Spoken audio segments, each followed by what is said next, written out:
Saskatchewan's fire risk remains high. What federal help could mean for the province's front lines.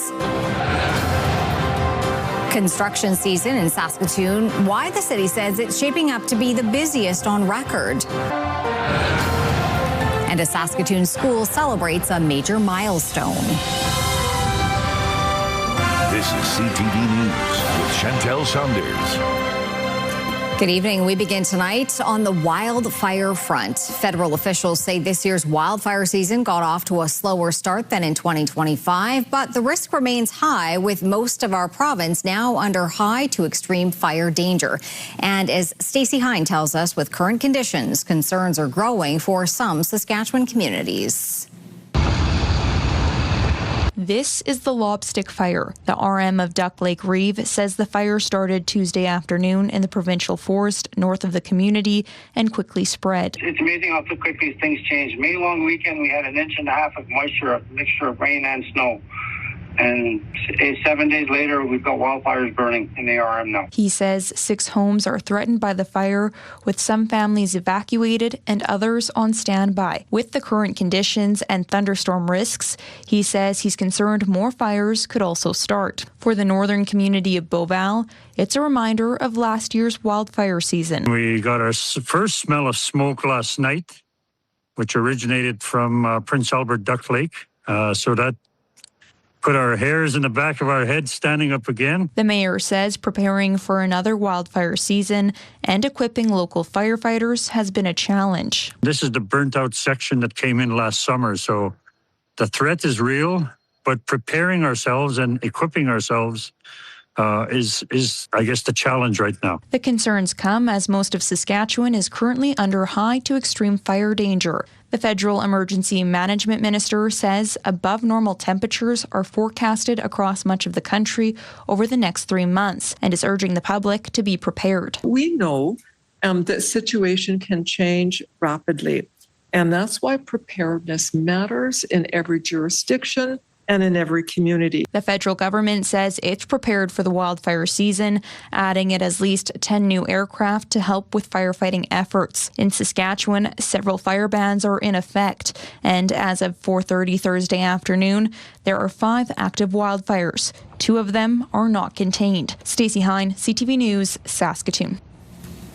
8 Saskatchewan communities set new heat records yesterday. The Assiniboia area was the hottest at 33.9 degrees Celsius, beating the old record of 30.5 set in 1988.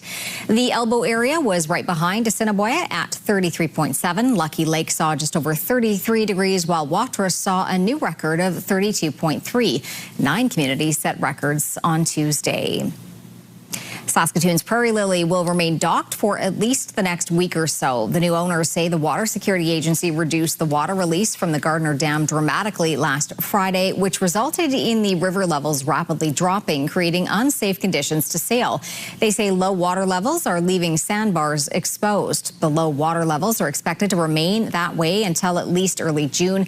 As a result, all scheduled Prairie Lily cruises up to and including June 4th have been canceled. Cruises scheduled between June 5th and June 18th have been temporarily suspended until river conditions improve. Anyone who previously booked for these dates will be contacted by staff to discuss their options. The owners are optimistic conditions will improve soon.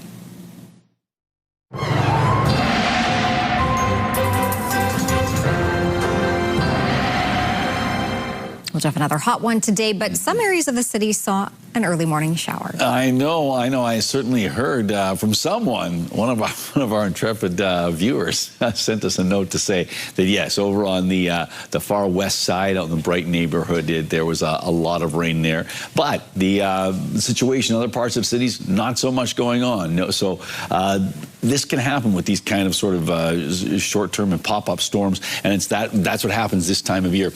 We can certainly say that what we've got going on right now is, again, most of the active weather arching across Saskatchewan. Pop-up showers are possible, but a change is coming, some greater instability, and so the possibility of showers and thunderstorms are there. When? We'll tell you that in a little bit. Get used to slow traffic and detours. Construction season is here in Saskatoon, and the city is expecting a record spring and summer of work ahead. Keenan Sorokon reports.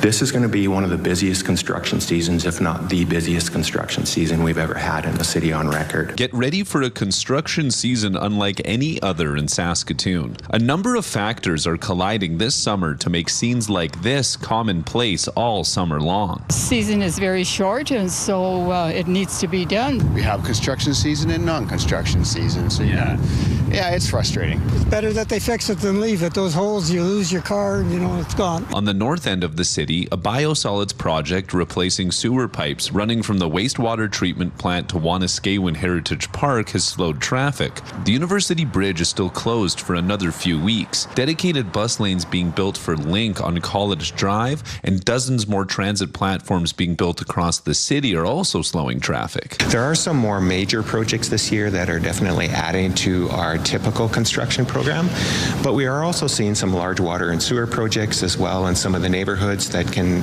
take weeks or even months to complete. On the other side of the bridge, road work on McCormick has created headaches, with nighttime repaving on Circle Drive South near Stonebridge also adding to the pile. The city also issued a PSA Wednesday warning the entire east side to limit outdoor water usage like sprinklers until the end of the month as part of the water main work along Acadia Drive.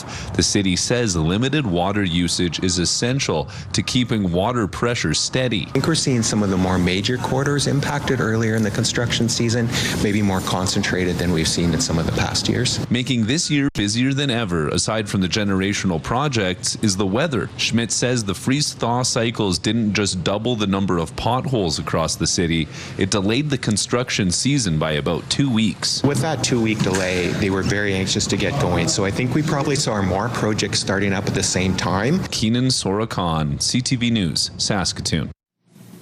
Saskatoon police have found a vehicle stolen from a Saskatoon business in West Africa. Police say the vehicle was taken from Faithful Avenue in January of 2025. It was reported an Alberta man bought a Land Rover from the business, but it was later learned that the vehicle was stolen through identity fraud. Police learned the vehicle was taken to BC before it was on its way to Ghana a few days later. This past February, police learned a fraudulently purchased BMW was purchased from a business on Faithful Avenue. The suspect was coming from Alberta and had a Quebec driver's license. Officers learned the suspect was using a driver's license that was altered after it was lost in Quebec. A 21-year-old man was arrested in Edmonton and is charged with a string of theft and fraud charges. RCMP are looking for a person after 2 children in Humboldt said a gun was pointed at them. The incident was reported to police last Saturday evening at about 7:30. The children, who are under the age of 10, said a person in a truck approached them on 8th Avenue in Humboldt. They said he then pointed a gun at them and threatened them. They were able to run away and were not hurt. The truck he was driving is described as being an older model white Chevrolet. Anyone who knows anything about this incident or saw anything suspicious the evening of May 23rd is asked to contact Humboldt RCMP. A man has been charged after a house fire left one person seriously injured. It happened in Cumberland House. Local firefighters, paramedics, and police were called to a home in the community Tuesday night just after 10:30. The investigation found that 5 adults were in the house at the time of the fire. 4 of them were assessed by paramedics at the scene. The 5th adult was taken to hospital. The home was destroyed. A 36-year-old man from Cumberland House is facing 4 counts of attempted murder and 4 counts of arson with disregard for human life. He was scheduled to be in court earlier today. The family of a Prince Albert man is asking for help in solving his homicide from 4 years ago. On May 28, 2022, Lawrence LaValle died after being shot. Police were called to the 800 block of 11th Avenue East, but found LaValle injured about a block away in the 1000 block of 7th Street East. He was taken to hospital where he died. Police are asking anyone who saw anything suspicious in that area between 5:15 and 5:45 a.m. May 28, 2022 to come forward. His family says Lawrence LaValle was a husband, a father, a brother, and a son, and they will not stop asking for help until his homicide is solved. Our family continues to carry the pain of his loss every day. We continue to struggle with the silence, the unanswered questions, and the feeling that justice has not been served. And today, we are asking for the public for help. The Prince Albert Police Service made a significant drug bust recently. It says keeping the drugs off the streets can help prevent future calls for assistance. Jasmine Pelche reports on the investigation. The Prince Albert Police Service has made multiple arrests following a month-long drug trafficking investigation. This is significant for the city of Prince Albert, and if you think about the impact that those drugs would have had in the coming months or days, significant. The police service arrested 10 individuals and seized 2 kilograms of cocaine, 2 kilograms of methamphetamine, 2 handguns, an air pistol, and more than $70,000 in Canadian currency. The investigation focused on 22-year-old Dalen Laliberty, who police suspected was drug trafficking in the city. Search warrants were obtained for 3 residences in southwest Prince Albert, as well as a hotel room and a vehicle, resulting in the seizures. We need to make sure that the community is comfortable in providing information, and that we will do what we can to ensure that there's no retaliation and or that there's no concerns about making sure we take the proper steps to combat illegal activity. Laliberty and 5 other individuals are facing charges related to drug trafficking, including 3 youth under 18 years of age. It is certainly troubling when we hear that youth are involved in that, into that capacity. Speculating in terms of why they're involved, I think that's a broader question, whether it's the family dynamics, social dynamic, things of that nature. The investigation was conducted by the Crime Reduction Team with assistance from other units in the Prince Albert Police Service, the Saskatchewan Trafficking Response Team, and the Saskatchewan RCMP. These results show the impact these specialized teams are having on community safety. And what we're seeing here today in Prince Albert, we have real, measurable results that are making a difference in people's lives. The investigation remains ongoing and additional charges may follow. Jasmine Pelche, CTV News, Prince Albert. Saskatoon's first Cree school is celebrating a major milestone. CTV's Laura Woodward now on the anniversary and what it means for students.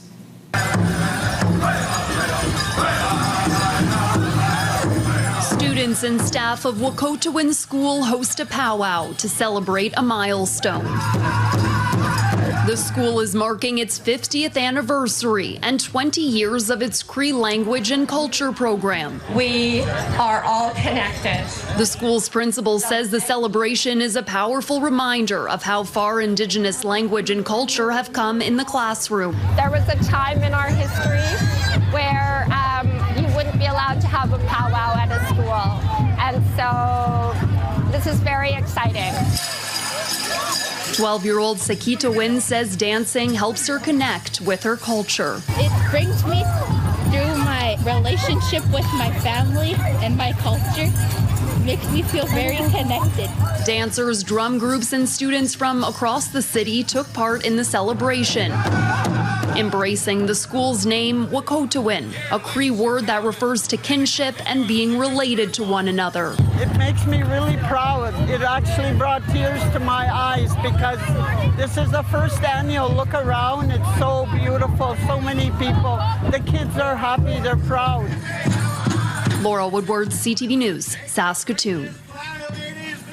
Students on campus are ready to celebrate Pride Month. Today, people gathered at the U of S for the annual flag-raising ceremony celebrating the month. Students and staff were encouraged to take in the day, which also included hearing from several speakers about the importance of inclusion on campus. Pride Month is important because it brings us together to celebrate our continued existence and recognize how we persist in the face of adversity. Pride Month runs all of June with several activities planned in Saskatoon, including the Pride Parade on June 28th. Saskatchewan's pickleball community is growing, and to accommodate the popularity, Saskatchewan's 2 major cities are adding to their indoor court options. Damian Smith explains. It's the final week of action at the Havana Center for the Queen City Pickleball Hub after Brandt bought their location at the Real District in early May. We could see the writing on the wall with Real that, our future was probably limited there. Greenwood says they are a week away from finalizing the sale of their new building on Park Street. After a 3-year search, it's expected to open sometime in June. The new Park Street location will have 6 courts to start, potentially expanding to 9 depending on city bylaws and requirements. There's a lot of stumbling blocks along the way. Court sizing is the most difficult thing to fit in an existing building. Members like Paul LeGrand will miss the current location where he formed long-lasting memories. It's very central, lots of parking, and that's one of the biggest things. And I met a ton of friends here through Queen City Pickleball and Pickleball Regina. Like, it's just growing. Greenwood says they have over 6,000 players at the Regina facility, and demand continues to grow. Last week, Pickler Canada signed a multi-unit development with Saskatchewan pickleball clubs to bring facilities to Regina and Saskatoon. They've also been very successful in the markets they've opened so far, and they've been competing, I guess, successfully against people like me that might have been an independent. The Saskatoon location is expected to open later this year. As for Regina, the Saskatchewan Pickleball Club is currently evaluating potential sites. Things are expensive. Things are tough to find. Industrial warehouse vacancy is very, very low in Saskatchewan. Everybody that's trying to open pickleball facilities is in the exact same bind. Before closing its doors, the Queen City Pickleball Hub will host the provincial tournament here at the Evanis Centre, running from Thursday to Sunday, attracting some of the province's top talent. Damian Smith, CTV News, Regina. A quick programming note for tomorrow. CTV News at 5 is preempted for Team Canada's roster reveal ahead of this year's World Cup. The roster reveal begins at 5 p.m. Saskatchewan time and can be seen across the CTV and TSN networks. CTV is your home for the World Cup this summer. Your local news airs at normal at 6. Still to come, why wildfire evacuees in Manitoba are losing hope of returning home. Also, what the Prime Minister says will help make America great again.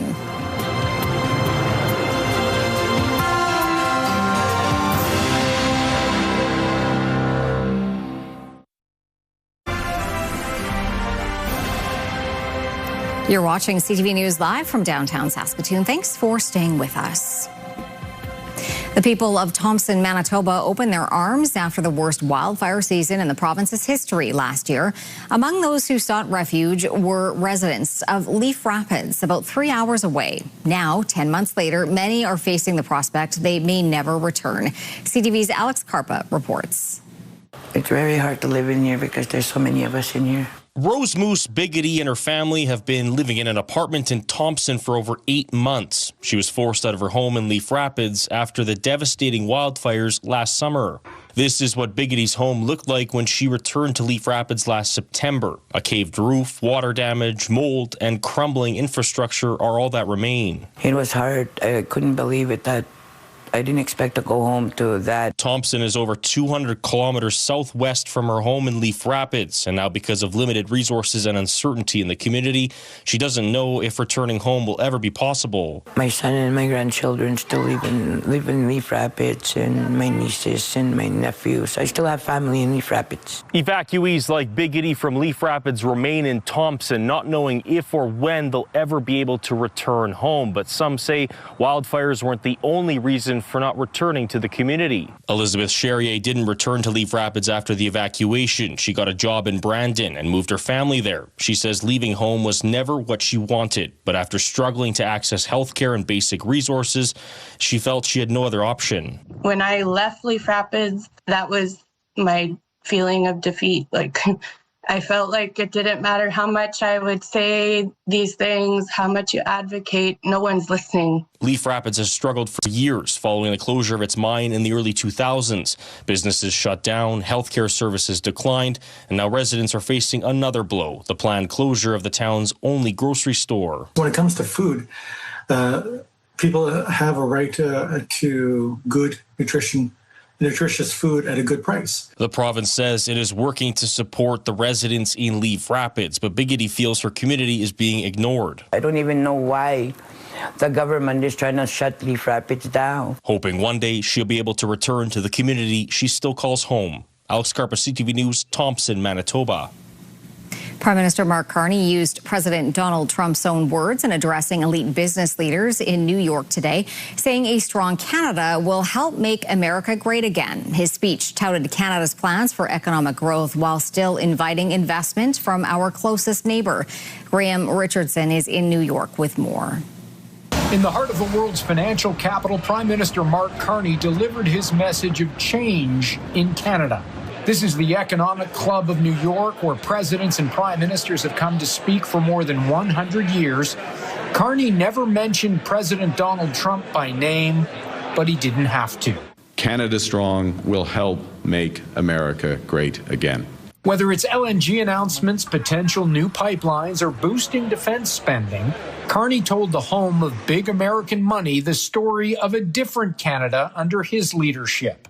That future should include a new partnership with Canada, a true partnership that reimagines cooperation in specific sectors that are deeply challenged by global competition, a partnership with a different Canada, a stronger Canada, a more confident Canada. Back in Ottawa, a different perspective from the opposition, accusing the Liberals of chasing investment away for years. His elbows were again flapping up and down in the rhetorical chicken dance, as he cannot seem to decide if integration with the U.S. is a strength or a weakness. He's argued passionately for both positions in the last 3 months alone. Carney also spent a significant amount of time here on Canada's military spending, especially in the north. We did need to step up to take more responsibility for Arctic security. We're doing that now. And support for Ukraine in a conflict he says is significantly tilting against Russia. But Russia's losing 35,000 troops a month. 22 to 23, depending on the month, of those troops are killed. They're losing troops faster than they can replace them. So no mention of Donald Trump by name, but Justin Trudeau's name didn't come up either. Mark Carney signaling to American business Canada is open for business again, hoping they'll hear it, and also hoping the audience of one in the White House heard it too. Graham Richardson, CTV News, New York. To the latest now from the Middle East, where the U.S. and Iran have reportedly agreed to extend their ceasefire. The memorandum of understanding also sees a lifting of restrictions on shipping through the Strait of Hormuz. Sources say the deal would extend the truce for another 60 days, while negotiators tackle difficult issues such as Tehran's nuclear program. But U.S. President Donald Trump has yet to approve the MOU, and Iranian state media says it has not been finalized. Meantime, both sides continue to trade attacks. It comes as Israel struck a southern suburb of Beirut today. An apartment building was hit, but it was not immediately clear what or who might have been targeted. Overnight, at least 14 people were killed across the south of the country amid ongoing Israeli military escalation. Israel says one of its soldiers was killed in a Hezbollah drone attack in northern Israel. Negotiations between Lebanon and Israel resume in Washington tomorrow.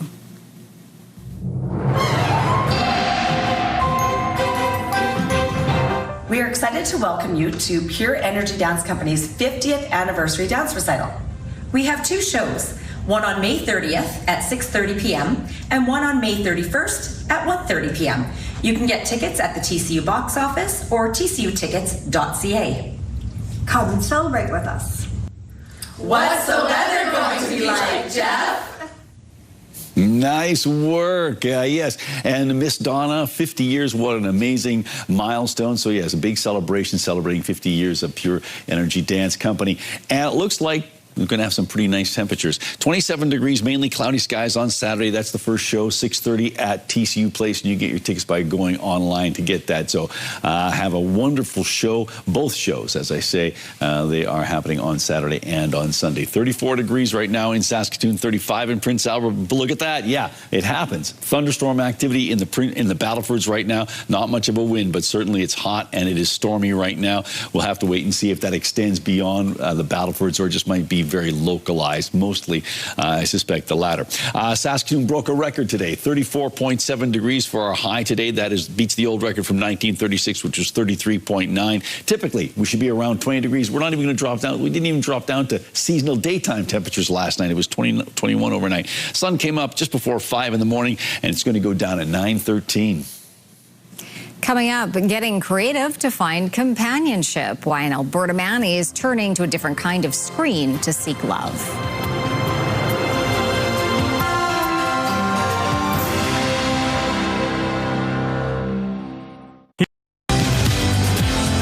Well, and learn who will don the maple leaf at the World Cup. Friday on Your Morning, we're teeing up TSN's Team Canada roster preview show as the countdown to kickoff continues. All right, and taking a look through the live lens of Skycam right now, as you can see some thin clouds out there. Really, it's been another hot day. Obviously, we broke a record here in Saskatoon. Won't be surprised if other locations broke records today too, because it's been very hot and it's been windy. So let's take a look and see what we've got going on in terms of active weather. You can see a lot of this stuff developing as the day goes along. Whoomp, there it goes. And then as we take a look at the ridge that's in place, once again steering most of the active weather across the prairies. And then sort of moving it over towards parts of the Hudson Bay and then James Bay and ultimately other parts of Canada. But what we do have to keep our eye on is some of these pop-up storms. Certainly that's impacting places like Prince Albert, or rather the Battlefords right now. So still dealing with the thunderstorm in the Battlefords. Not much of a wind, 30 degrees and hot conditions in Saskatoon and Prince Albert. Look at that, 35 for Prince Albert. Hot. Nipawin, the hot spot in the province today, 37 degrees. Uranium City was the cold spot at 6. Around the province we go, and yeah, it's hot. 30 degrees in Lloydminster, 31 in Swift Current, 33 in Regina, Moose Jaw, and Yorkton, and 31 in Estevan. Into central Saskatchewan, temperatures ranging from a smoking hot 37 degrees right now in the Nipawin region, down to 23 in Spiritwood. They've had some rain in the area, so that's cooled things off. But everyone else in this part of our map in the low to mid 30s, so it is roasty and toasty, and that's true of northern Saskatchewan. No one, with the exception of Sandy Bay, Island Falls, in the 30-degree mark, but still high 20s for Stony Rapids, Key Lake, and La Ronge, 27 in Buffalo Narrows. It's just 15 after a little bit of rain in South End. Down south, well, we've got ourselves 32 degrees in Maple Creek, 28 in East End, 32 as well in Assiniboia and Weyburn and Broadview, 33 in a couple of other locations, 34 in Indian Head right now. Our futurecast indicating, yes, there's some nasty weather making its way up from the States, but it seems localized into parts of British Columbia and then ultimately Alberta, not really impacting Saskatchewan. Keep your eye on those pressure lines. They do squeeze up a little tighter as we make our way into tomorrow afternoon, particularly in southeastern parts of the province, so we do anticipate some windy conditions. We do have severe thunderstorm watches in effect for many parts of the province, particularly towards the western side of Saskatchewan, but most importantly, a big chunk of Saskatchewan and Manitoba and a decent-sized portion of eastern Alberta under heat warnings right now. So yes, that continues into tonight. 30 degrees for La Ronge, 28 in Stony Rapids, 31 for Buffalo Narrows and Key Lake tomorrow.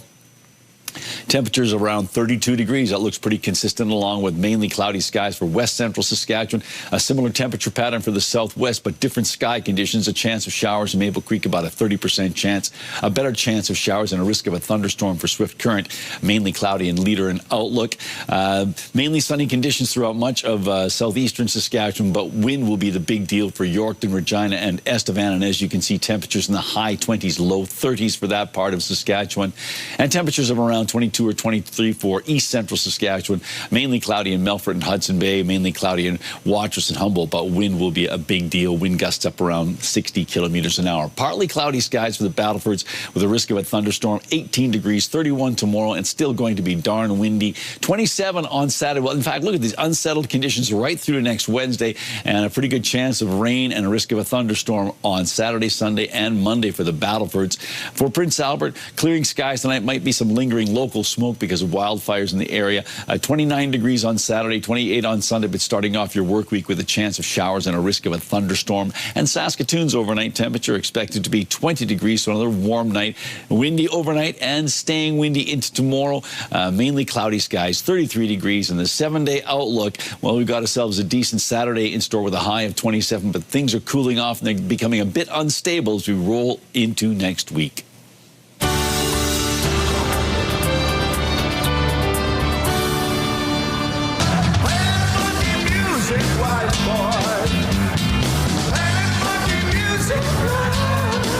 The Mud Brothers will be performing Friday night at the Basement. Showtime is 7:30. The following night, the Gerard Weber Group performs the music of Pat Metheny, as well as original works. Man, the times we used to have tearing around in this thing, remember? We were maniacs. No seatbelts, it's a wonder we lived. Remember cruising around in Bruno? God, they were a wild crowd. Meacham's Dancing Sky Theatre continues its run of The Red Truck. This quirky family comedy has deep Saskatchewan roots. The show runs until Sunday, June 7th.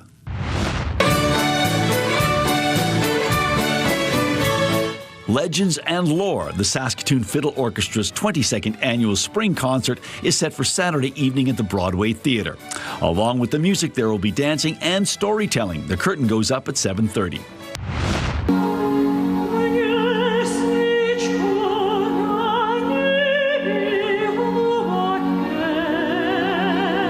Soprano Katerina Kartova is one of 2 guest vocalists in Finding Light, the Saskatoon Symphony's final performance of its 95th season. Also featured is Ollie Gussell. That's Saturday, 7:30 at Knox United Church.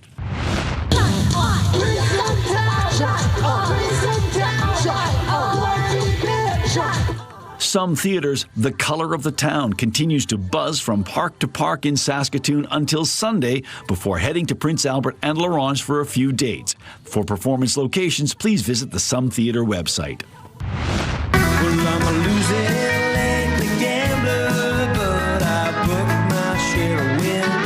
Juno and CCMA award winner Corb Lund is playing a pair of deep-cut, album-oriented shows at the Capitol Music Club on June 3rd and 4th. Each show is distinct, featuring different albums from his career.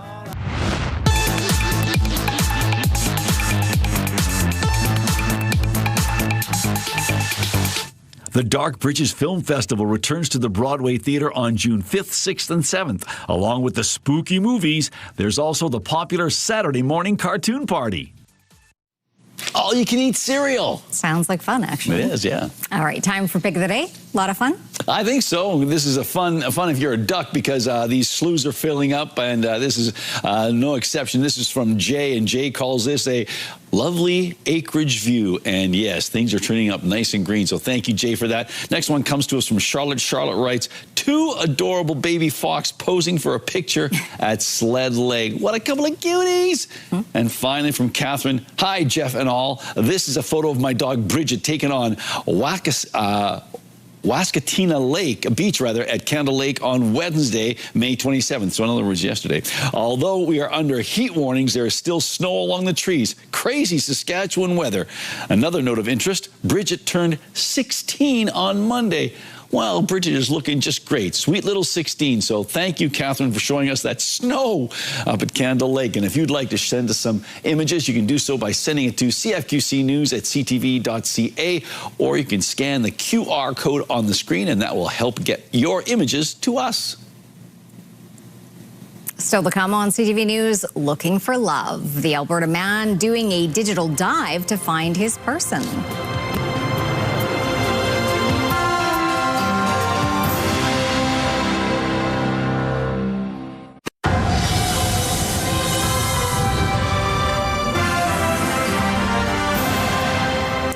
A man in Spruce Grove, Alberta, west of Edmonton, is looking for love and turning his attention to a different kind of screen. Instead of swiping on an app, he's using digital billboards. Nareem Issa has his story. This billboard on a busy West Edmonton intersection features ads of all kinds. There's my sign. Including one, looking for love. Marriage is very important to me, and I'm looking for a life partner, a wife. Spencer Griffin Beale is taking an unconventional approach to finding love. He's advertising his desire to get married through a billboard campaign. I had to think outside the box and think of a way that I can stick out more than all the online profiles and everything. MarySpencer.ca splashed on the ads. There you can learn more about the 40-year-old and send a submission if you're interested. He says conventional dating methods just aren't panning out. My impression that I got from the dating event I was at last night was that everybody, just like me, is frustrated with the online dating. It makes the companies a lot more money if we're kept swiping longer. This University of Alberta professor says the dating landscape has changed. Technology has made it easier to meet people, but maybe not the right people. Lots of concerns about bad actors or maybe dishonest users, and enhanced digital tools to facilitate people not putting their real selves forward. A local matchmaker is applauding Griffin Beale's billboards. Everyone wants love. I think there's a human nature in us that we want companionship. And so if you're not finding that, I think that it's really amazing that you're going out there and you're doing those things. Megan Tishuk says she's seeing others getting creative. A lot of people will use business cards. They'll have their name, number on it, Instagram, whatever it is. It'll say, if you're single, let me know. Or I see friends will put on like a QR code or something, and they'll be like, this is my single friend. For Griffin Beale, he's hoping this billboard campaign works. If they're interested, just don't be afraid to reach out. My pictures on the site may look mean, but I'm not mean. And that his future wife is just a click away. Nair Manisa, CTV News, Edmonton.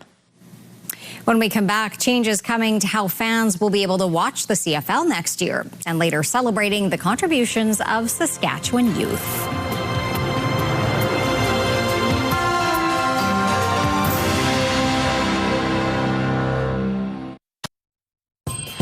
Here's what's happening in our community. The Saskatoon Food Bank and Learning Center's citywide food drive continues until the end of the month. Contact the food bank to find out how you can get involved. The third annual Pollinator Celebration and Native Plant Market is taking place on the grounds of Buena Vista School on Sunday from 1 until 4. You can submit your community event by visiting our website, ctvsaskatoon.ca, and click Community Calendar or scan the QR code on your screen. Alrighty, time for the look at our rural forecast, see how things are going to shape up tomorrow. And once again, it is going to be a hot day across Saskatchewan. Look at these places, 32 in Meadow Lake and Spiritwood and Kindersley and Outlook, 29 in Lloydminster. Possibility of some showers with that temperature just slightly below 30 degrees, but 33 degrees for Melfort and Hudson Bay, 31 for Wynyard. What about down south? Well, down south, it's going to be hot as well.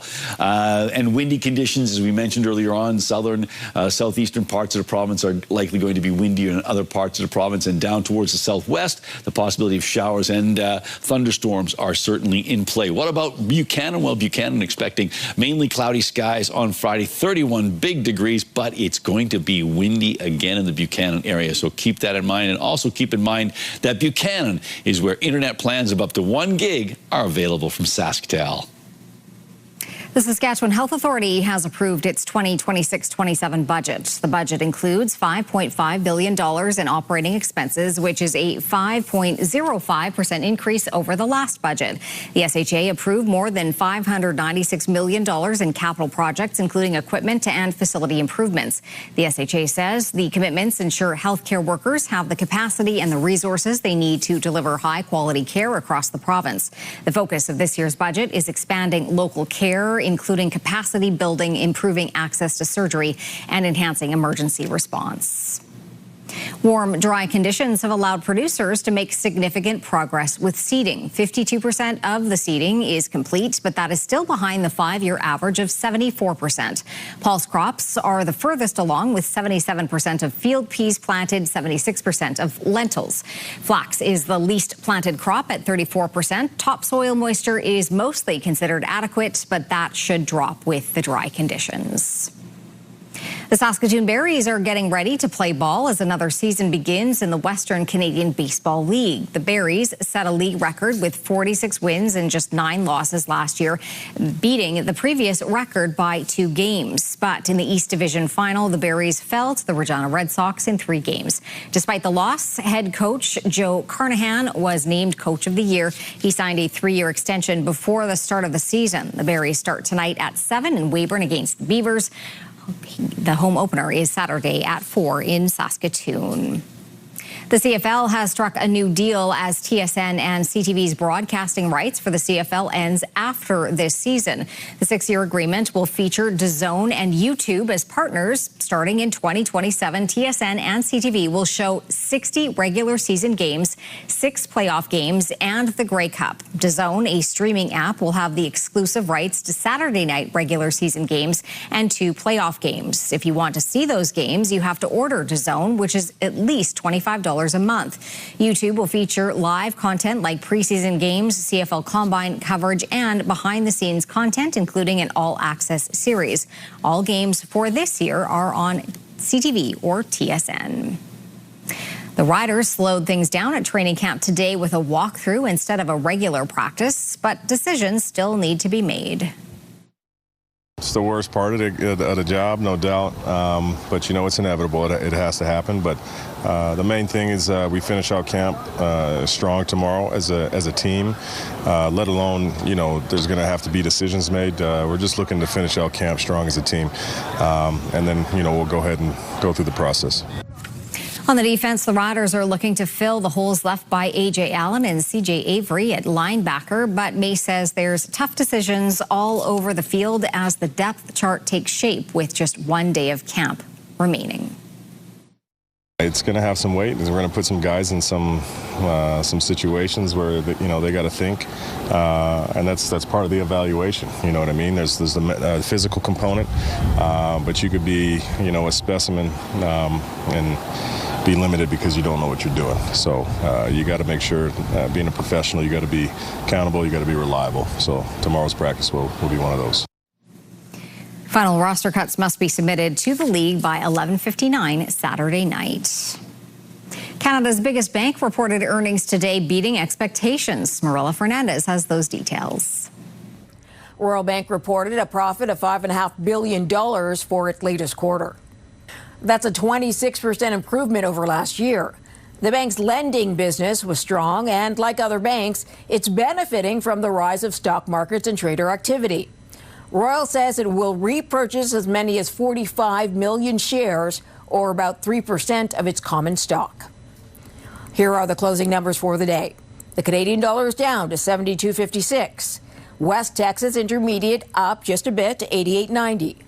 Western Canadian Select is down almost $4 to 71.61, and the TSX gained 105 points today. Those are your business headlines. I'm Marilla Fernandez. Coming up, Saskatchewan honors some of its junior citizens. Then a new species is found by scientists.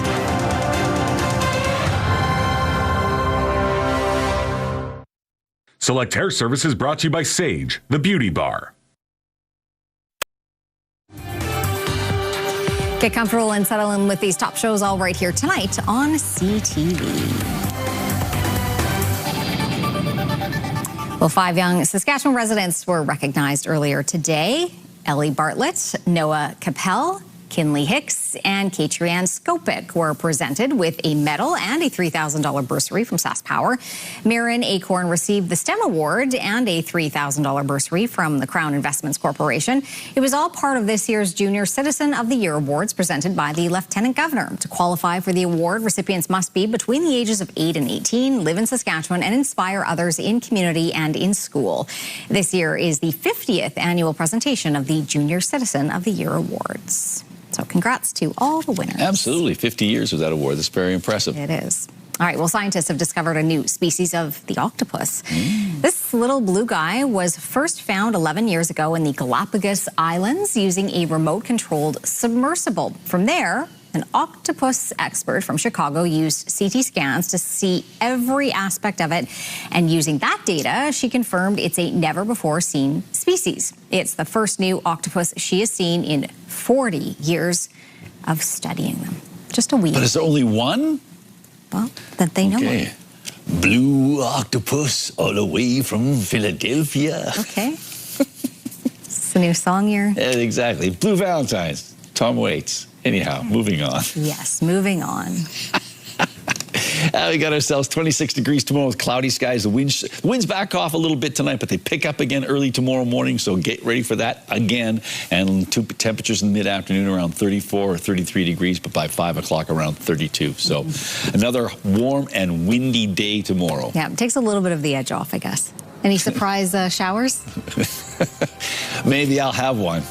That'll be nice in terms of my personal hygiene. Thanks for watching.